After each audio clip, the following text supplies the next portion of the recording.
stuff that, like, for instance, the stuff at the right end of this spectrum did very poorly, like the Australian Stock Exchange. The natural resources got killed. Obviously, gold stocks and gold got killed. The emerging markets got pummeled. The Hong Kong did terribly. Canada got destroyed. And what did well? Well, on the left side, you can see the S&P. Japan did great with all their money printing. Europe did okay. That's just, so everyone's like, oh, see, US is back, everything's great. But if you take a look at the same asset classes over a 10-year period, that's this next slide. This is the 10-year period. Now let's look over at the left. Same things that were on the right are now on the left. The Oslo Stock Exchange, that's all that. Norway, we like that. Australia, Singapore, emerging markets, gold, Brazil. I just got back from Brazil. Hong Kong, that's on the left. And what's on the right? The FTSE, which is the UK, the S&P, Euro, and the Nikkei, and 30-year treasuries. So over 10 years, the stuff that, has value delivers over time. Just so last couple of years, America was so far down this rabbit hole about asset bubbles and what creates growth that all the stuff that shouldn't be going up went up, which I think gives American investors an opportunity, yes, thank you, to get out while the getting is good. Now, what we do is we try to get our customers into dividend-paying stocks so they have sources of income in currencies other than the dollar. Because if you have an investment account, it might be doing great, but if you have all exposure to U.S. dollars, all your risk is in the U.S. dollar. You have no protection against the falling U.S. dollar. If you get income streams from foreign countries in terms of dividends, they pay their dividends in foreign currencies, which become U.S. dollars when you get them, then you have the position to survive and gain your lost purchasing power if the dollar falls. And you also put your assets into countries that are not following us down, or may not, or should not, or are more likely not to follow us down this money printing rabbit hole. Yes, you can own gold. Gold's a good protection, but gold's not going to pay you an income. It's not going to pay you a dividend. And gold is a great form of cash, but ultimately, it is cash. It's not an investment. Over time, investments do better than even investment of cash. And gold, as Warren Buffett likes to say, doesn't do anything. It sits there. It's a store of value, which is very important. But a store of value is not an investment. It's a difference. Investment, you harness the factors of production. You harness land, labor, and capital, and innovation, and productivity, and you can grow your investment over time. I know I've got it, so I urge you to sign up, fill out those cards, get on our mailing list, get a lot of great stuff from us. I'll be here today and tomorrow taking some questions. I'll be here tomorrow morning. Tomorrow we have John Brown from England, who works with us. He's a great guy. He'll be talking as well. So I'll take a few questions and have some time, 5 minutes. So if I have to take some questions, I'll be happy to. Yes. Andrew, does your people have any particular benchmark that you're watching that would give some kind of alarm for this all going south? Well, certainly the housing stuff starting to alarm us a little bit. But in terms of, it would be bond yields. If bond yields can start creeping up, and so when the bond yields do creep up, what's going to have to happen is the Fed's going to have to reverse course. When the Fed says, and they've been very forceful, but we're stopping the QE. We're stopping the QE. And they moved the goalposts again and again and again and again. This was a 6.5% unemployment trigger. No, it's not a trigger, it's a target. No, it's not a target, it's kind of it's a guideline. So no, now it doesn't exist anymore. Now we're not even watching unemployment. At some point, they're going to have to really back away from the rhetoric and say, you know what, okay, we're going to continue with the QE.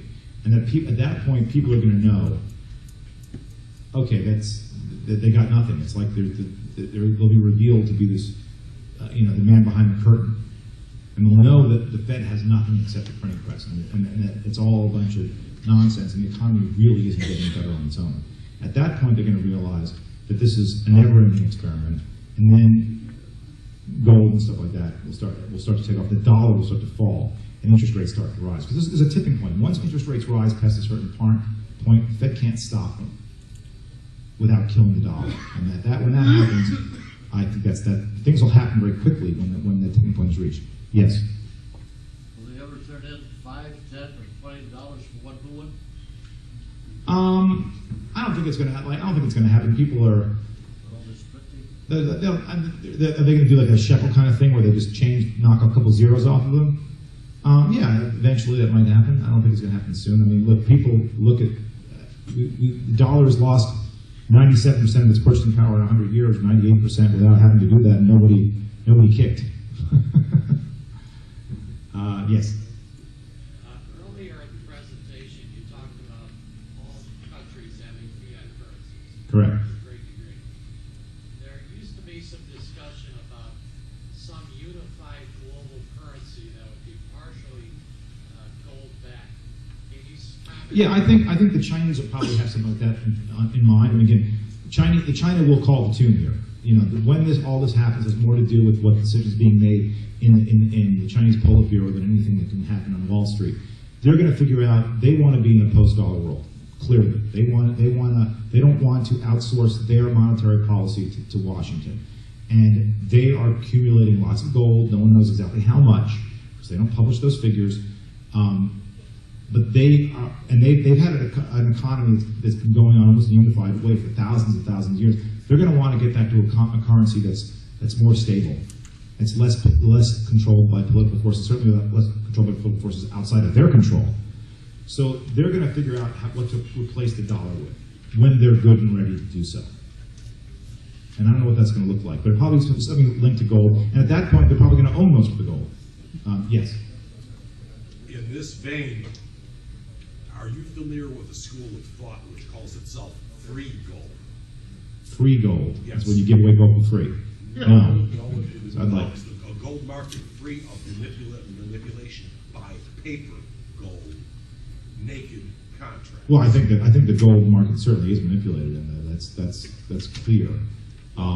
Exactly who's doing it is less clear, but I mean, I'm not sure how you do that without severely curtailing the financial markets. Well, when you say that, you mean stopping the lending of gold, which is what they're talking about. I'm not familiar with it, so I really can't comment on it. Two more questions about you. Yes, over there. In regards to what he was just talking about, there's been discussion of Russia and China getting their heads together in regards Yes. to their own SWIFT, their own IMF, their own Yeah. BIS. That's a real. I think that might push. Yeah, this Ukraine situation has a lot of risks. Two of the risks being A, Russia decides to sell all the gas it used to sell to Europe, to the Chinese, and they strike a deal all in rubles or RMB and cut the U.S. and the Europeans out completely. Another risk is that the EU needs Russia a lot more than we do. I mean, there's plenty of countries like Poland, Austria, Hungary. They get 100% of their gas from Russia. Yeah, that's right. And they got them over a barrel there. And if Putin may be able to exploit that diplomatic wedge there, maybe in order to buy him off, because maybe Putin's going to say, I'm going to get busy in Ukraine unless you guys make a deal with me. Maybe he makes a deal with the EU to trade gas in euros rather than dollars, which is another risk. They both want to close our rules. Okay, last question. Yeah, I'm Canadian, so I'm going to phrase the question in relationship to Canada and the U.S., but in Canada, our interest rates have been driven artificially low in parallel to the American rates because we don't want our dollar Right. to Right. overvalue. How do we decouple and keep our dollar? It's crazy. I mean, if you read any newspaper article 10 years ago, 15, 20 years ago, no one talked about a strong currency being a bad thing. That virus is spread. Now everyone believes that strong is bad and weak is good. And I don't know how Canada has to understand that it can survive with its own currency, not a currency only pegged to the U.S. I mean, in Australia and New Zealand, they're a little farther away, but they're very similar economies. And Australia is going to raise rates. New Zealand already has, and they're raising rates, and they're getting stronger currencies as a result. And their economies are not coming to an end. A stronger currency is supposed to be a good thing. It's the reward for a strong economy. It gives you more purchasing power. It raises living standards. It's being wealthy. That is good. It's not bad. You can't, inflation doesn't help you grow, and a weak currency doesn't help you grow. That's the kind of world we're living in right now, and that's got to change. Okay, thank you.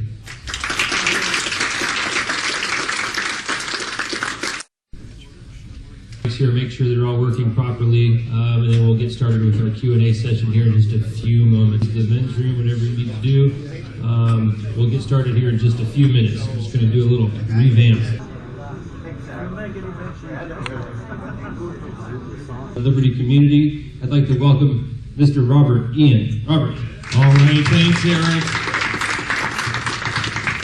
It's a pleasure to be back. Lots of familiar faces here tonight. Many of you know me. I'm on Gold Seek Radio every week for about 7 years, conclude every show. Co-founder of the Liberty Mastermind Symposium with Carrie Lutz. We've had 2 of those.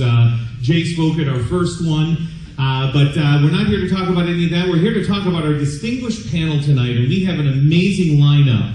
I'd like to begin, I'd like each of our panel members tonight to maybe take a minute or so, and I'd like you to just introduce yourself and tell the audience a little bit about yourself, your website, your service, and Jay Taylor, I'd like you to begin, please. I publish a newsletter called Jay Taylor's Gold Energy and Tech Stocks. Dates back to 1981, actually, I started it. I ran it for quite a while as sort of a serious hobby because I worked as a banker in New York with several large international banks, last being with ING Bearings, where I worked in the metals and mining department. We did project financings, finance mines into production, that sort of thing. But I've always had this sort of hard money idea that came out of the professor I had back at Heston College in 1967, who was convinced that when countries debase their currency, the work ethic declines, and also the morality of the nation declines. And I think it's not a stretch to say that Professor Yoder, his name was, had it exactly right if you look at what's happened since 1967 or so in America. So I've always sort of found gold as a monetary issue a very interesting thing. So while I was working for the guys that were trying to destroy gold as money, and I was earning a living, working in the devil's den, so to speak, I also always had this sort of notion that there was something better, and we needed to look at gold. So I wrote my newsletter. More recently, I've started hosting, now it's been 5 years, my radio show called Turning Hard Times into Good Times, and I've had a lot of really fantastic guests on that show. It's a weekly show. It airs every Tuesday between 3 and 5 o'clock Eastern Time. Chris Temple. Thank you. There we go. My name is Chris Temple. I do a newsletter called The National Investor, and my motivation to become a writer and really a teacher started well over 30 years ago. I got in the financial planning business in 1979. By the time I was 20 years old, I was one of the 2 principals of the brokerage firm that we had. And for a while, I was feeling pretty good about life because we had some pretty good timing in the late 70s and into 1980, getting some people into a couple different mutual funds that had the wisdom to invest disproportionately in those days in energy, agriculture, mining, and so forth. One of the funds in 79 was up 32%. 1980 was up 60%. And in those days, those kind of returns from a garden variety of stock fund were pretty much unheard of. But then guess what happened? They started going the other way. And I'm asking the senior partner of our firm, the wholesaler for the funds, anybody who would listen, what do we do? What do you think the answer was? You're in it for the long run. Don't worry, just ride it out. Now looking back, folks, we know that at that time, the Federal Reserve underwent, under Paul Volcker, the most drastic change in its policy in its history up to that point. And I was beside myself trying to understand why we, who were calling ourselves experts, didn't see it coming and didn't have the sense to get out of harm's way. And that motivated me to learn what makes all of these things tick. And so almost all of my career since then, I've been a writer, a speaker, an educator, largely through my newsletter, which again is called The National Investor. Since 2000, it's been covered by the Hulbert Financial Digest. Dr. Lee Warren. Well, Dr. Lee Warren, I was a retired portfolio manager at Sears and Roebuck and Truck after leaving the University of Chicago graduate school. And stayed there for quite a few years and then moved down to Sears Tower, and then I moved into C&A and retired there. So I have a strong background the portfolio manager, when I was a portfolio manager for Sears, we had a special, at least I was a special like for the hard metals. The reason for that is you remember that those of us that grew up in the 50s and 60s, especially the 50s, remember that we all had the coin collections, we all had the stamp collection. Those things not in existence today, because most of you know that this is millennium generation, they're into Xboxes and etc. So they have no tie to history and understanding the history of money, stamps, or whatever. It's a historical understanding of money. So after that, I had a traumatic accident. I was a pilot, student pilot at a mid-air plane crash. Me and my instructor was the only one that was able to survive that. The other two perished after colliding about 2,000, 3,000 feet up. And I was led to take a more spiritual approach, metaphysics, along with the, and I began to understand that what we really have in the central bank is something very nefarious. And it's there to impoverish and to enslave. And I decided to enlighten the African American community. I have a website called www.planby2 that I'm getting up. And we had a local show for about 10 years on cable, warning folks that they do not understand what's truly taking place and what's coming. And the coming what now is the Great Reset. If those of you that have listened to Christine Lagarde at The Voice or whatever, she's always mentioning the Great Reset. And that's what we are getting ready to face. And few people are aware of a great transformation for the whole world. And with that, I began to try to, enlighten and educate folks on what is truly happening to America and where we're going to go. Thank you. Andrew Schiff. I think you've heard enough from me tonight, so I don't think you know who I am. I think this is not on. Push the button. Push the button. It's not on. Push the button. Okay, there you go. Okay, well, I don't say anything more other than that. Actually, I meant to say that I've been working at Europe Pacific Capitals since 2008, but actually I've been working with Peter since 2001, 2002. He became a client of mine before I worked for him, because I was working in financial communications since the mid-90s. And then Peter became a client of mine, and it's pretty interesting. And then that was when he was still just in California, and I lived in New York. And when he finally opened an office on the East Coast, then that's when I came over to work for the Capital. Scott, you'll move. Thank you. After listening to this distinguished panel, Dr. Warren and Andrew Schiff, I'm convinced that George and I are up here solely for comic relief. You may have seen our exploits on the Discovery Channel on our show Jungle Gold, where George and I attempt to mine gold, where we show the world firsthand just why this is such a precious mineral, because of the great difficulty in obtaining it. And so we're honored to be here.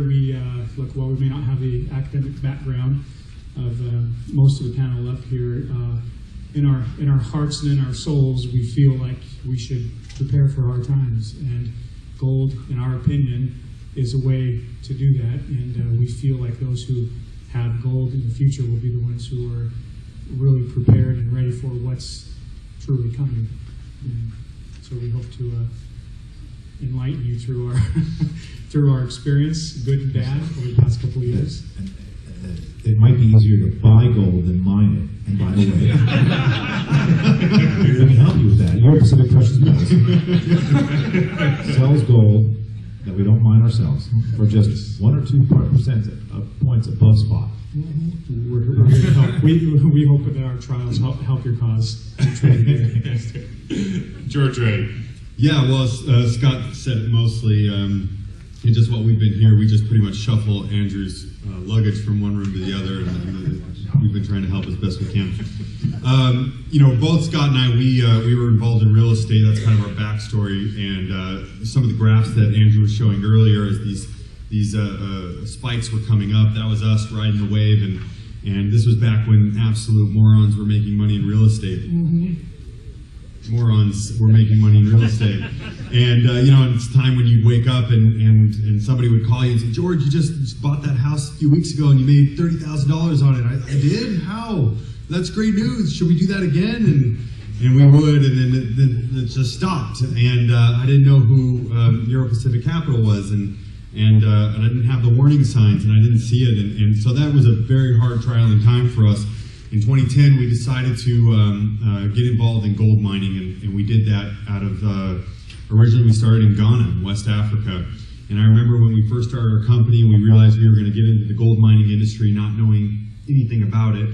And we founded our company, Shining Dawn Co., and that's kind of the shirts that have become the logo of Scott and I. Wherever we go, people recognize the shirts more than anything because we wore them on our show that was on the Discovery Channel, which aired in 210 countries. Worldwide viewership of 80 million people watched our show for the 2 seasons that we had. And it was and it's kind of become our logo, and you'll see here we have 2 cross picks, SD for our company Shining Dawn, which is also written on the back, and then the symbol for gold, AU, and its atomic number 79 here on the bottom.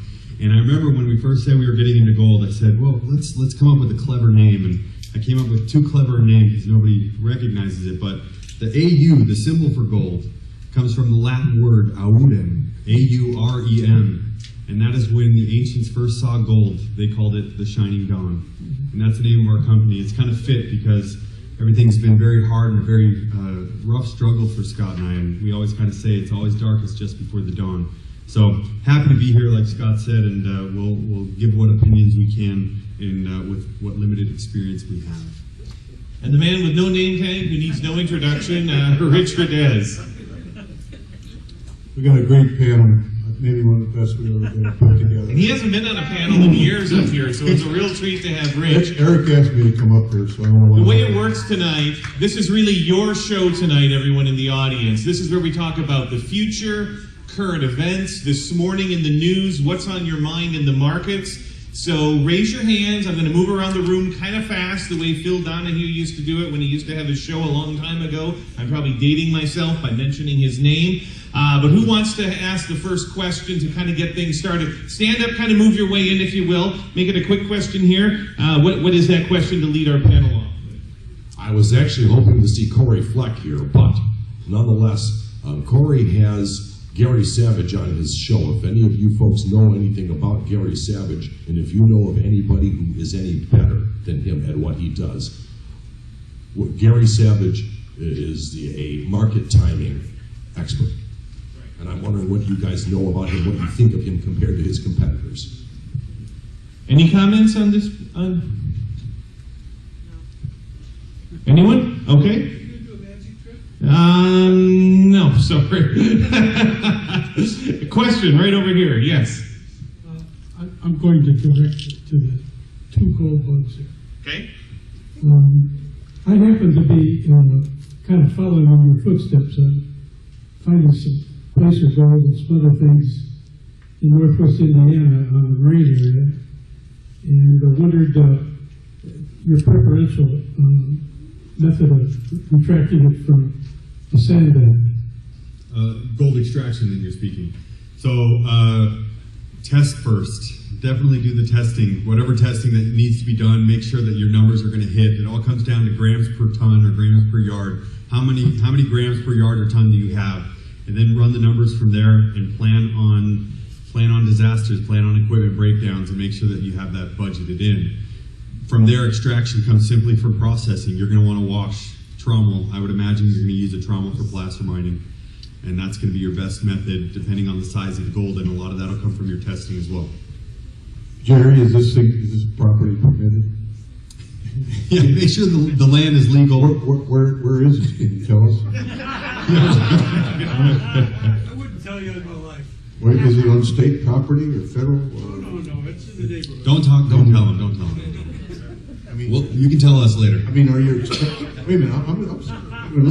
Are you extracting? You found gold in sands along Lake Shore, along the lake? No. Oh. Inland. Okay. I said on the marine. Okay.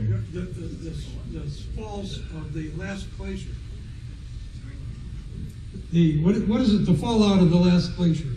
What's that called? Spalls or? That's one line. I'm intrigued there a little bit.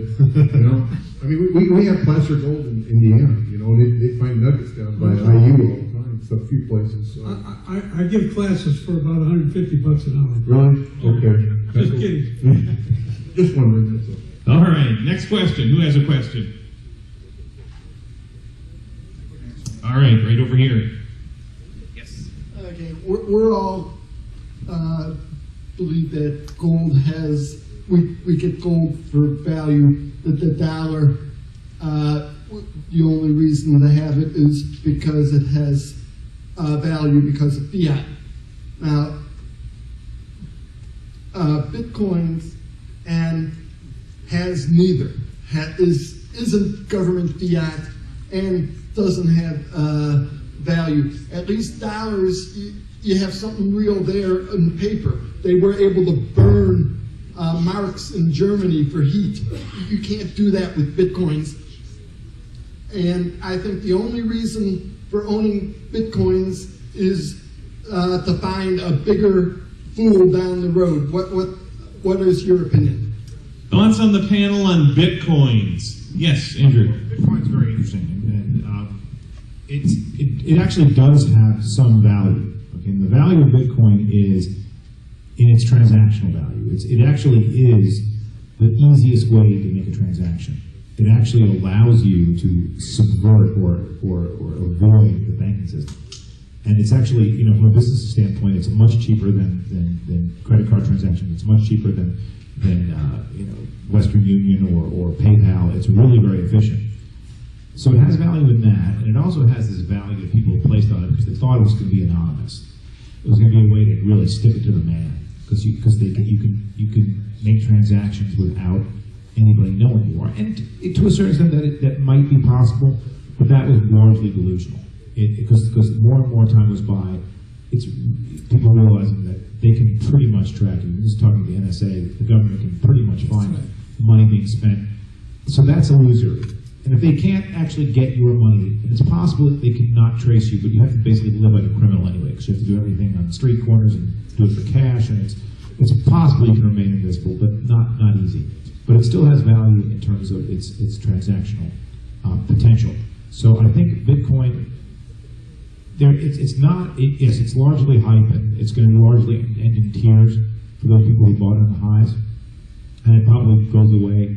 But the idea of a digital currency that is not controlled by a central bank is a great idea, and it'll happen one day.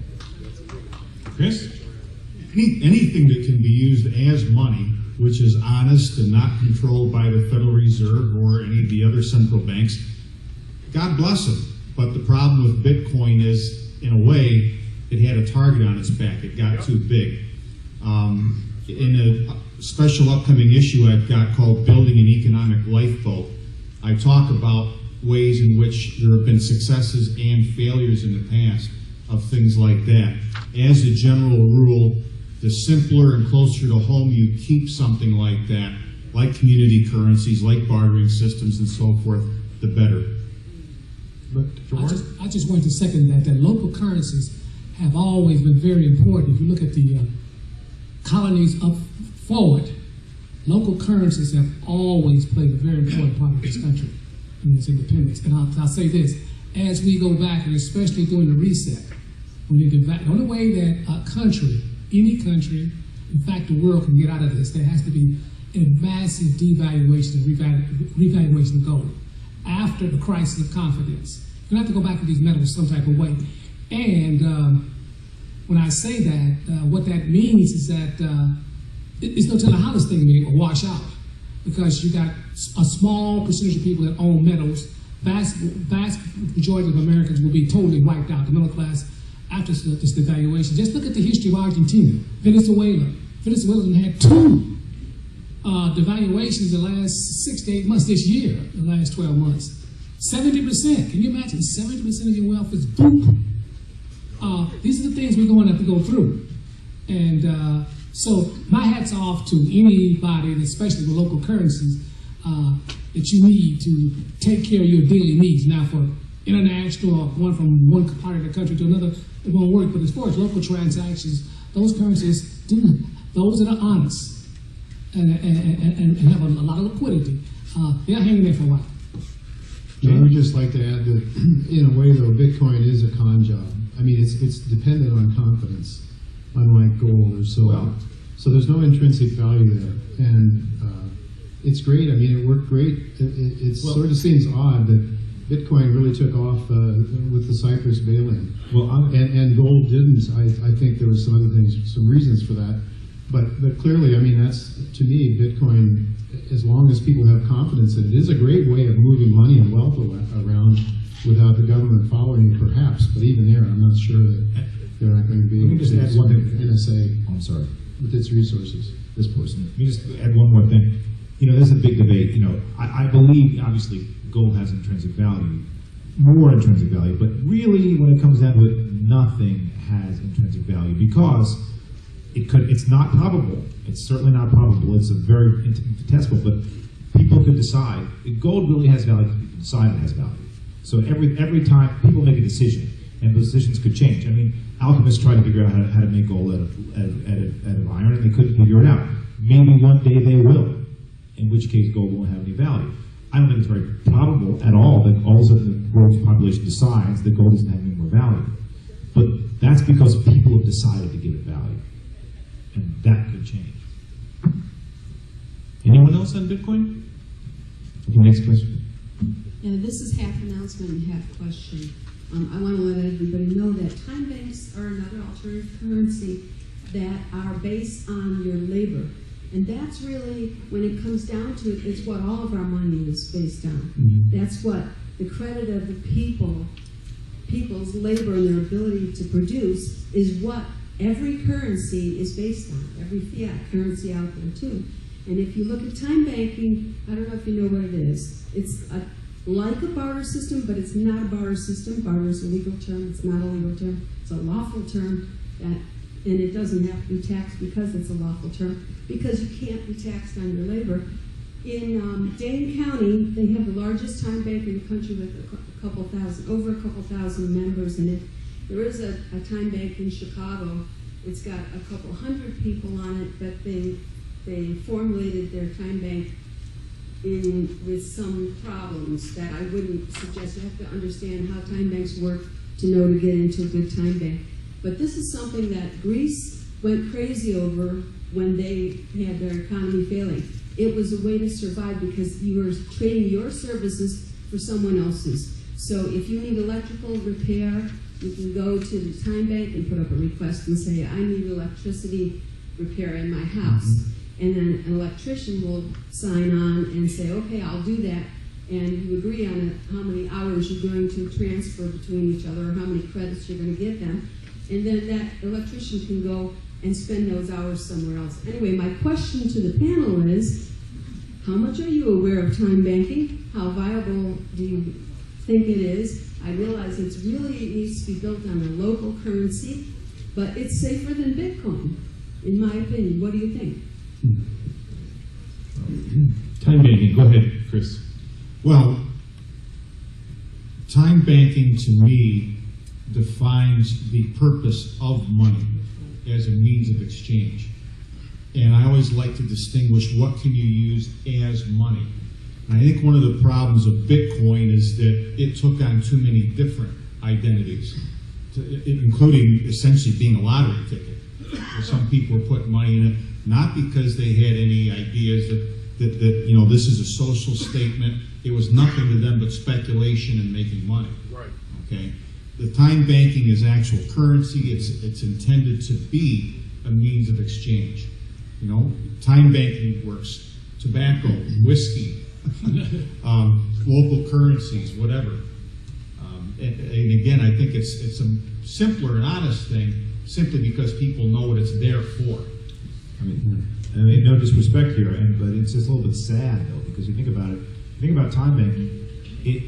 The inefficiency of it is the reason why money was invented, so that people wouldn't have to do this. It's just sad that we perverted our money so badly that we're thinking about going back, taking a giant step backwards in man's development to go back to a place where we're free money.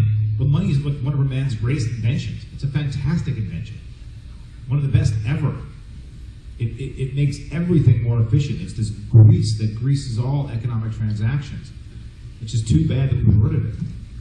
But I think it gets back to this notion of what is intrinsic value, and the lady over here talking about what she was saying, that it's the labor that goes into the mining of gold that distinguishes it in part from Bitcoin, which really has no labor behind it. So she's, in this sort of bartering system, you have a currency. Well, why isn't it gold? It should be gold. It would be gold if the politicians wouldn't get in the way of it. That's what the markets would, if it's available, would always use, gold or silver. That's Marx's labor theory of value, that an item gets value because someone works on it a lot. That's not why something has value, because it still doesn't matter. You could paint a picture, for 2 years, and if nobody wants to buy it, if no one likes it, it's got zero value. I don't buy the Marxist idea of valuation at all. Of course not. But you can't tell me that labor. Okay, the labor is there if the market works, and it's there to meet the market. If you have a Marxist or a command economy that just decides, a bureaucrat decides that we're going to put people doing something, that there's no demand for the market, then there's no value. So value doesn't come solely from labor, but labor is one component of value, I think. But it's got to be labor that is following the dictates of the market, not the dictates of some command in the Kremlin or Washington. Well, if you study what happened, time value was very important in, I call it, very distressed situations. And if you look back, especially when, you may not like it, when Hitler came in, you had the Nazism came in and the crash of the the mark. One of the things he initiated was time value. It was a spin-off of that, where he wanted to get free from the international bankers. And that's one way, but it's only a temporary way, because one thing about time value is not portable. I could take a gold coin and move it anywhere in the world. If I were, exchanging labor values for time and credits, that's only, only valued locally. If you happen to move to West Virginia or to Baltimore, to another location, how do you transport that? That's one reason about the precious metals, the portability. And it could be broken down into what units? Any other comments from the panel? No? Okay, just so you know, we've got 3 people here that raised their hands, went up quick and down. I didn't see them. So I've got one here, one here, one here. Anyone that has questions, will raise your hand up just so I do get a chance to see your hand. Otherwise, I just want anyone to think I've missed you. So go ahead. If gold should correct one more time to $1,000 an ounce, do you think a lot of junior gold miners will go broke? I've had a couple that went bankrupt already. Will they have no chance to get back? What's your view on the junior gold miners if gold, it looks like it might do it one more time? Go ahead. Just junior gold miner here. Our overhead is so little, and again, I can't speak toward publicly operated companies or publicly traded companies. I think that's what you might be referring to. But from our point of view, we got into this business at 1050, wasn't it, that we decided to get into it? Because our overhead's relatively low, and we don't have, we can keep those costs a little bit lower, whereas I think larger companies are probably going to be It depends where you are. We were in West Africa where labor is pretty cheap, and you can negotiate. We can buy a used excavator for 40 grand, and it depends. I think a lot of people, depending on where you are, we're currently working on a project in Arizona right now, and I think it would wipe out most people if it went down that little bit. You've got to be in it for a while, and you've got to be able to work through the hard times. But from our perspective, I think there are more factors that need to be considered, and that would be cost of production, and that varies greatly from different parts of the world. The U.S., I don't think there'd be. I think there'd be a lot of weekend warriors in the U.S. just going out with a little bit of equipment, dry panning, things like that. But I don't think a lot of junior miners would make it in the U.S. But in Africa and other countries, I think they'd still do pretty well. It's interesting that the whole discussion. Yes, the 10,000. I know we've had a lot of bankruptcies in the last couple of years among junior miners. So if it went down to 10,000, we'll probably see some more. 1,000. 1,000. Thank you. Then we'll probably see more. But it's interesting. If anyone had asked us 5 years ago or 10 years ago, will juniors be able to survive $1,000 gold? You'd be like, what? $1,000 gold? Awesome. And it's a testament to the fact that there's been so much inflation in the United States. That costs have gone up so much. as a result of the inflation, which the government has to tell us doesn't exist. I think in answer to the gentleman's question, it would depend on why, to a great extent, gold went down to $1,000. Scenario one, if the stock market keeps roaring ahead to new all-time highs and the hedge funds start shorting gold again, but everything stays fairly well intact, I think at this point in time, after the ones we've seen drop so far, there wouldn't be that many more that would go out of business, because one of the things that has happened in the recent past, even though gold is not off to the races again, is if you've got a good, viable project and a good story, there's money out there for these companies if they deserve to stay alive to do so. Scenario two is if the Harry Dents of the world are right, at least temporarily, and we have a blowout that takes everything down and gold goes down to 1,000 for that reason, the capital dries up, you'd see a lot more companies go. Personally, I think if one or the other happened, it would be the first one rather than the second. I think that if it's a quick test of 1,000 and it's over quickly, it won't do too much more damage. But if this thing lingers on even at these levels, I think there's going to be more and more juniors that fall to the wayside, or just dilute their shareholders from here to kingdom come. The other thing, though, if we do get, it was after 2008 that was a blessing for the gold mining companies. And if you look at the profits of the gold miners, the real price of gold rose dramatically.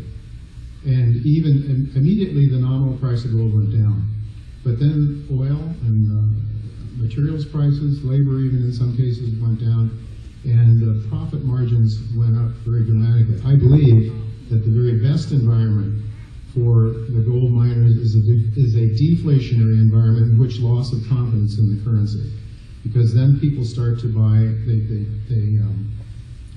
lose confidence in the banking system, lose confidence in fiat money, and they put, and so the real price of gold rises. That was true in the 1930s. It's been true. Bob Hoy is going back, believes that we are in the sixth greatest deleveraging environment that we've had in the last 300 years. And he's proven in each and every case when these deleveraging episodes take place that the real price of gold rises, and it serves to bring huge amounts of capital into the mining business, the mining industry. We certainly saw it after 2008.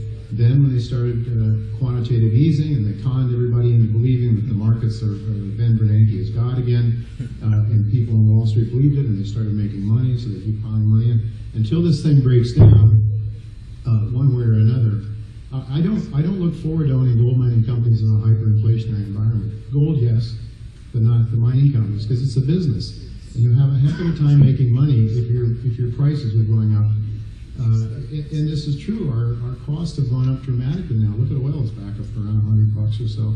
Materials costs are going up, labor, and not to mention greedy governments that are now starting to tax and put pressures on companies and things too. So, but I think if we have a quick shot down, look after 2008, 2009, when gold really took a hit, but it was fast, and the mining companies bounced back. But if we stay, I had John Kaiser on my radio show last week. John figures we need $2,000 gold now to really make the industry viable. Widespread, widespread. There used to be here and there would be projects that will make money, but we need higher gold prices, really. I got one question to the gentleman. What junior mining companies are you referring to? Well, some of them are Jaguar and American Manganese and a few others. I like to say in terms, I think if you go back to 2008 and 2009, remember everything is crashing. Get you a 10-year chart of gold and pay especially attention to, Obama's coming in, and look at October, November of 2000, I think it's 2008, right, 2008. Everything is crashing. Market continues to crash, and all of a sudden, in October, November of 2008, gold starts going back up. All of a sudden, now the market continued down, it didn't turn. S&P with the 666s, I forget what the S&P, the Dow, it didn't reach bottom until March of 2009. That's almost 6 months. And in between that time, the market is going down. Everybody's totally terrorized. And they focusing on the market, excuse me, especially damn gold, had went up almost like 30 or 40%. Couple other points. Yeah, and that was because of the loss of confidence in the system. Right. And so the anti-system asset is gold, and that's where you go. If you want to get out of this system, which is increasingly more risky, there's not that many choices. I mean, you want to own tangible assets for sure, debt free. Oh, okay.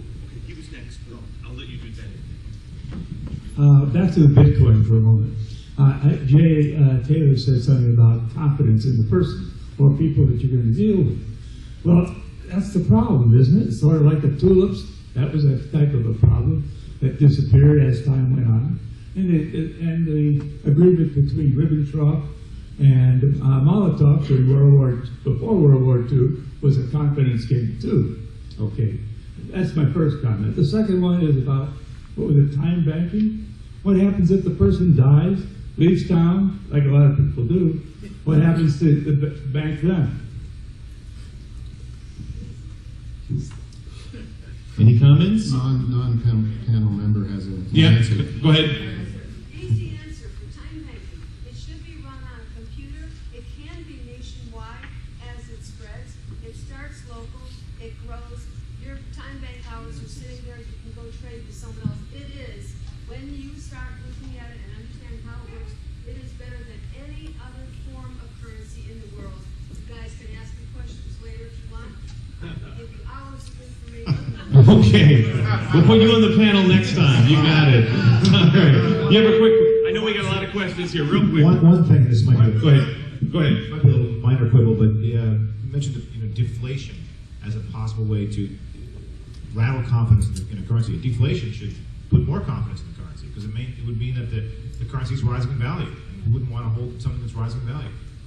And for deflation is the most misunderstood thing. We had deflation in this country for about 150 years, pretty much uninterrupted from the late 1700s to 1913, and the economy did very, very well. Right now, deflation has been so thoroughly built up into this huge boogeyman, and even recently we've started seeing articles about the perils of lowflation. That's a new term that they came up with. Seriously, in the last 4 months, this is 3 months. It's a brand new, younger than that baby. And lowflation it's dangerous, not because the prices aren't rising fast enough or dangerous, like 1% is dangerous, because they say that deflation is bad because people stop spending because they want to save money by putting off a purchase and save a percent by buying it next year.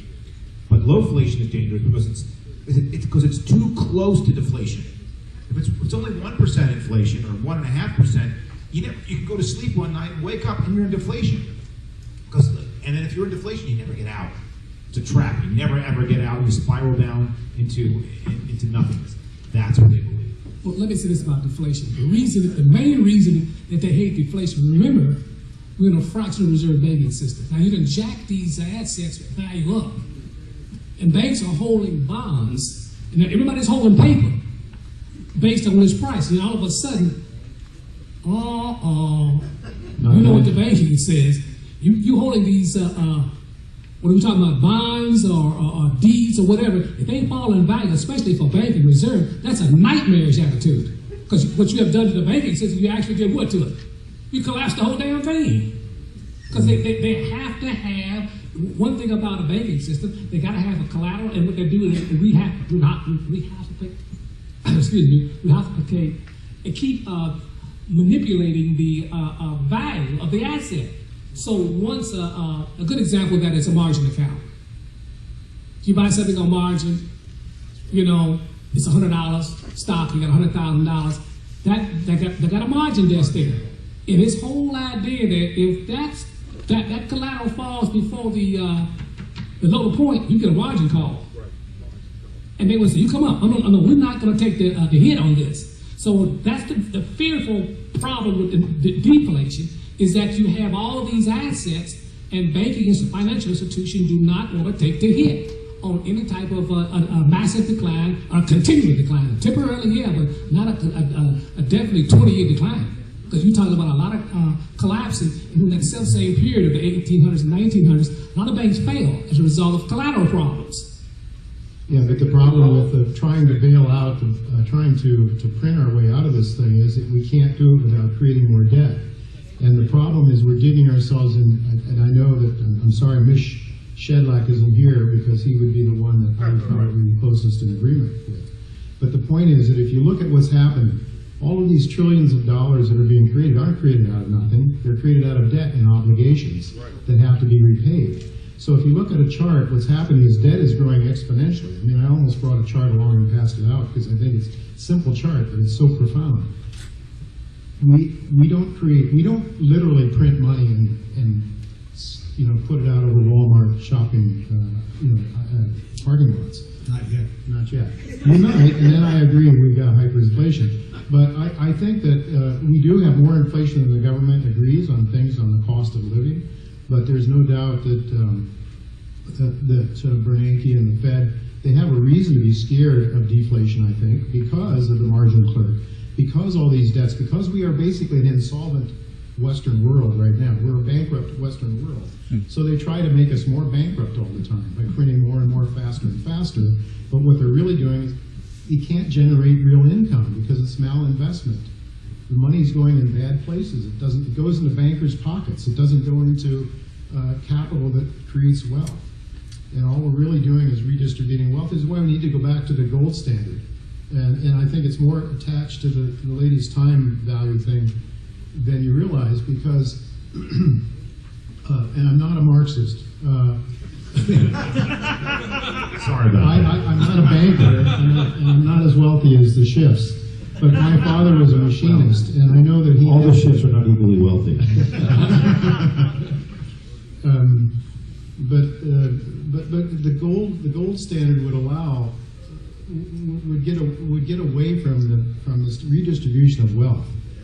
That it would be attached to labor because labor that is valued would be valued according to what it provides. As it is now, the people that create wealth are not getting their share of it.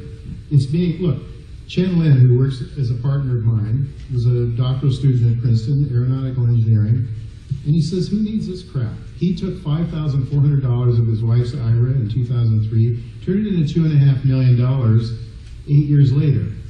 And that's just one account. The guy is brilliant. He's out of Beijing. He's just extremely smart.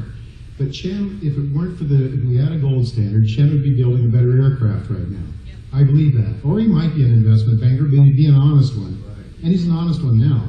But basically all of these algorithms and these mathematicians that are being bid by Wall Street away from using their brains and their talents and their science and their math to do something that would be good for humanity, because we've bastardized the market, we've destroyed the market. The gold standard would allow the market to work. And we wouldn't have people that are becoming extremely rich by picking pockets of my father, the machinist, or the engineer, the geologists that are finding the next deposits, or the next oil deposit, or whatever. It really gets back to the basic fundamentals of honesty. And when you get back to it, just go to the 10 Commandments, I would say. How about thou shalt not steal? Because that's what we do with fiat money. And Bitcoin at least is honest, because you can't create an infinite amount of it. So that part of it is honest. And I don't quarrel with, that's fine, Bitcoin's fine. Trade it if you want it, but I'm just saying, Bitcoin, I don't believe it has intrinsic value, and I'm not a Marxist, to say that the gold miners that go down, and they are fetching gold out of the earth because there's a demand in the real economy for it, not because some banker or some group of men sitting around a big table decide that we should have 1 million pairs of shoes made. That doesn't create wealth.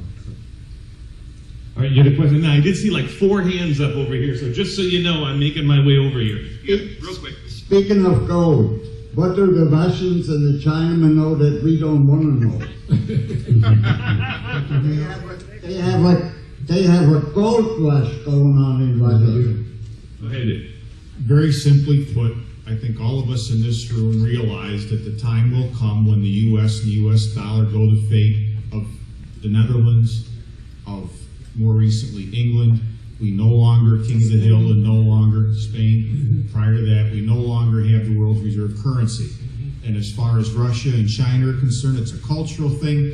and it's also common sense. They don't care what Euro Pacific says about gold. They don't care what Harry Dent says about gold. They know that someday they're going to be running the show, and they want it, and it's that simple. And they don't trust their governments, as we in America have been brainwashed into trusting our governments. I think our propaganda machine is far superior to anything that Pravda or Vesta ever had. Because we have all of these guys from Princeton, Harvard, and Yale dressed in fancy suits who speak eloquently, and how could we ever doubt them? And they own and control the media, basically, for the most part. I mean, we have Peter Schiff coming on, God bless him, for a change. We have somebody, Jim Rogers, once in a while you'll see somebody you can take a mute button off and listen to on CNBC. But for the most part, these are all guys that are just bought and paid for by a banking establishment that runs our country, essentially. I have to tell you one thing, though. It's like I've been dealing with the media for a decade and a half with respect to Peter and other people as well. They don't like him at all. They hate him, actually. They really do. The only reason, I'm being perfectly honest here, the only reason why, he's on Yahoo a lot, he's on, they just did a big thing on him on Market Watch. The only reason they do that is because they get hits, they get clicks. These guys on the internet, they survive on their clicks, and that's how they're judged. They like him because he gets clicks. They don't like him for anything he says. And in fact, Bloomberg Television and Bloomberg and the Wall Street Journal and certainly the New York Times, Bloomberg has not had him on that television show station for 7 years. That's right. They just don't like him. It doesn't matter what it is, they don't want him on. And or they'll have Jim Grant on because I like Jim Grant, but if you ever likes to see Jim Grant, he's just a lot more polite. Peter's not very polite, but they don't like him, and it's like. And I've gotten to the same, I've talked to reporters and I say, what are you talking about? You wrote this story, and what are you saying here? You got to put the counter argument. You can't just say this because there's no proof. You're just parroting a line. You're just parroting what they tell you. There's nothing. I mean, don't you want to put the opposite side? No, there is no opposite. This is the argument. Why do I want, you go completely out of the conversation. It's like you're speaking to a bunch of surgeons and you're saying you're not listening to the witch doctor. Well, I don't want to hear from the witch doctor. Yeah. All the surgeons say you got to do this. Your guy's a witch doctor. Yeah. Quackery. Yeah. Doesn't matter that's part of the propaganda. That's the way it's been set up.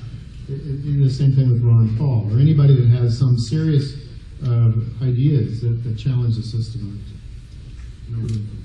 And I think the original question from this gentleman was speaking about the Russians and the Chinese. We can't speak much towards the Russians, but Scott and I, we've been in several African countries, majority of which obviously our time's been spent over the last 4 years in Ghana. Scott and I have lived in Ghana for 2 years, 2 full years on the ground in Ghana, but we've also been to Cote d'Ivoire, Sierra Leone, Burkina Faso, and we can tell you from being on the ground, the amount of Chinese people that are on the ground, and let me tell you, they are legion. And we have been intimately involved with them for good and for bad, and we have a very mostly bad. Mostly bad. Shot 3 times by them. Yeah, that's true.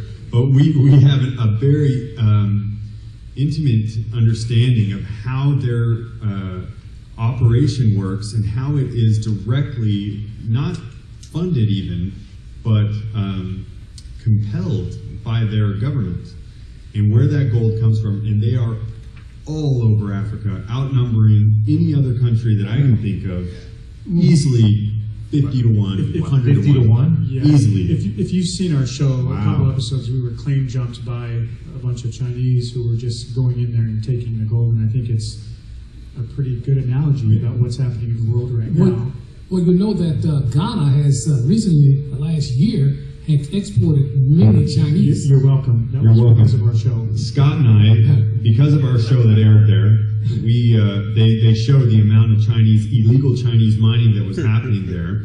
And I won't get into the reason why illegal Chinese mining was allowed in this West African country, because they're filming us. But they ended up issuing arrest warrants for both Scott and myself, the Ghanaian government. We have since cleared our name.